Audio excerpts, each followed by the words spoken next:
Bradford.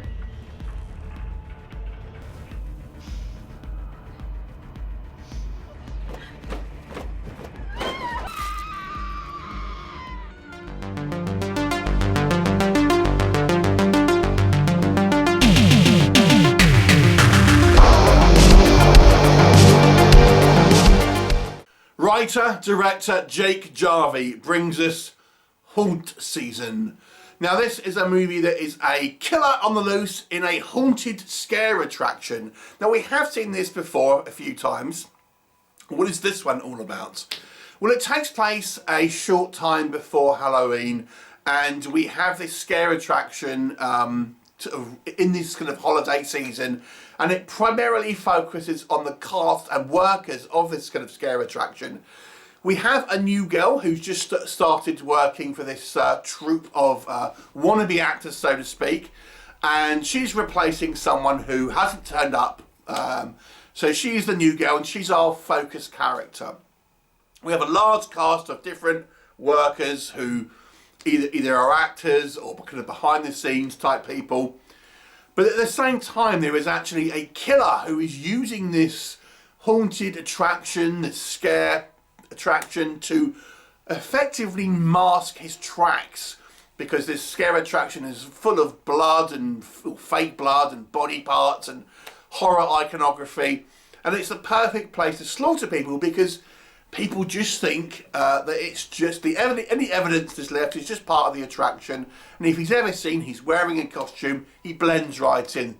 So it's the perfect crime scene. So what will happen? You will have to watch the movie and find out. So what works in this movie's favour? If variety is the spice of life for you, then you may want to check it out in a number of ways.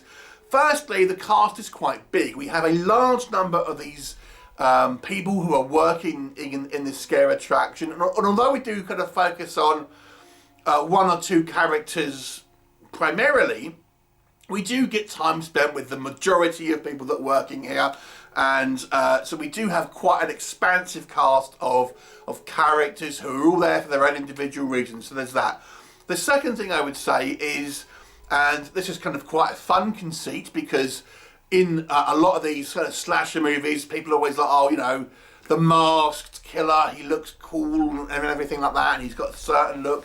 But this killer actually changes his look through the movie.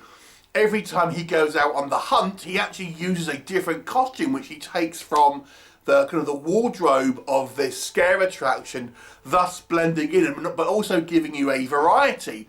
It might be one day he's dressed as a jack-o'-lantern, another it might be some kind of monster, another it might be kind of like a Grim Reaper. So we have a variety in the look of the killer, which makes it sort of somewhat kind of a more fun and exciting experience in a large way. But also it works in the fact that he's kind of blending in a lot more with the actual kind of the people that are there, because they are used to seeing this particular costume going to be walked around and things. The other thing this movie has, as I say, is somewhat of a large cast, and the movie spends a lot of time building the characters here. I'm a big proponent of having strong, believable characters, and although I think it's maybe a little bit of a double-edged sword of this one, I think that on the upswing is these characters, we get to know them quite intimately because they have these kind of long sort of conversation sort of scenes when they are just talking about a variety of different things. A lot of the time nothing to do with the actual plot. It's like social issues that people are kind of like talking about, or the economy and things like that.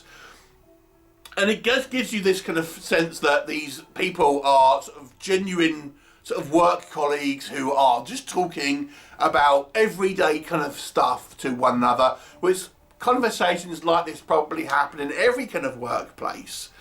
So in a way, I sort of quite like the fact here that we have a little bit more of the mundane sort of conversations between characters, and done in a way which I think is quite sort of, it's not flashy, but it feels authentic. And it just gives you the sense that these are really just kind of like working people who are there for a variety of different kind of reasons, and it kind of grounds them and makes the kind of them feel kind of realistic. And then we have them, you put them in this kind of situation, and you feel like they're more real people in kind of danger and things like that. So I kind of quite like that, and I do think the acting is kind of relatively solid. In regards to the more fantastical elements here, we have a killer here who is quite vindictive and likes to kill people in brutal manner. So there is a few kind of like decent sort of practical effects, gore shots and things, and somewhat inventive kills. For example, we have probably my favourite is there's one guy who is an actor that's kind of chained up against the wall here, and he gets kind of impaled from behind with a chainsaw, and then the killer reaches through the hole in his body to grab someone else whilst he's still alive. So I thought that was, you know, pretty horrific, but obviously quite sort of inventive at the same time. And although this this movie is taking place in this scare attraction with a lot of kind of like fake blood and guts, obviously we have a decent sort of quality in regards to the, you know, when we see our real kills and things like that. So I think that looks pretty good, I have to say. And there's quite a high body count in this one as well. So it's not. It feels like the killer is quite brutal, especially when we kind of get to our kind of third act, and it really kind of goes haywire at that point. So we get a large amount of attacks and encounters, and I think this movie maybe takes some cues from the Scream franchise, because some of our victims, it's particularly one that gives a pretty good fight back, I have to say. And these are relatively minor characters, and we think, you know what, that was actually a pretty good, you know, pushback against this killer, and you kind of think, are they going to survive? Are they not? So that was kind of, I thought it was done. You know, things aren't going to be. People aren't going to be as easily overpowered as some of the kind of slasher movies might sort of suggest at times. So it doesn't work. So let's just go back in some of the bits what I've said. So I've mentioned that this movie spends a lot of time having these kind of more mundane conversations. And I think that does work in respect to giving our characters more of a fleshed out sort of backstory, and you get to know the characters at a time. But I think maybe it overdoes it just a little bit in regards to stopping the story and then having these sort of like dialogue sequences that really feel quite disconnected to the story at large. So it's somewhat of a double-edged sword in regard to that. So in a way I kind of liked it, but at the same time I do think maybe it kind of interrupts the flow of the story, and some of these conversations really weren't pertinent to the actual sort of story, and it could have been more of a punchy story had this been filled out a little bit more with stuff going on screen, maybe. Not necessarily to do with a killer, but just a little bit more of showing, not telling exactly. So there is that. The movie, although it has some elements which I think do make this movie quite fun, there have been quite a lot of movies based in scare attractions now, and I don't think this is necessarily one which massively sort of stands out, even though I think it tries to have a couple of elements here. It is a little bit sort of like, feels more of the same, if that makes sense. And I think that it missed the opportunity a little bit to mess with people, have, you know, is this a real kill? Is this something that is fake? Is there kind of like body parts where someone thinks it's like, you know, a real wound and it isn't? It doesn't really kind of do that. It seems like a little bit of a waste of an opportunity having all this kind of stuff there, and it really not being as interactive as maybe it could have been in some regards, at least.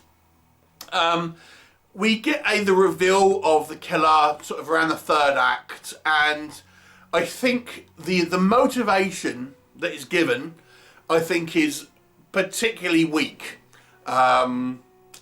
And it's not really expanded upon. I think this is maybe the worst thing about the movie, is the reveal here of the killer, because it just feels a little stupid, and it doesn't really, it feels like it somewhat comes out of nowhere, and logically I think it needed to have a little bit more going on with it, because it just, without sort of spoiling anything, it just kind of says, oh, the killer is doing this for this reason, and that's it. And the reason is kind of a little a little ill-defined. Let me just say that.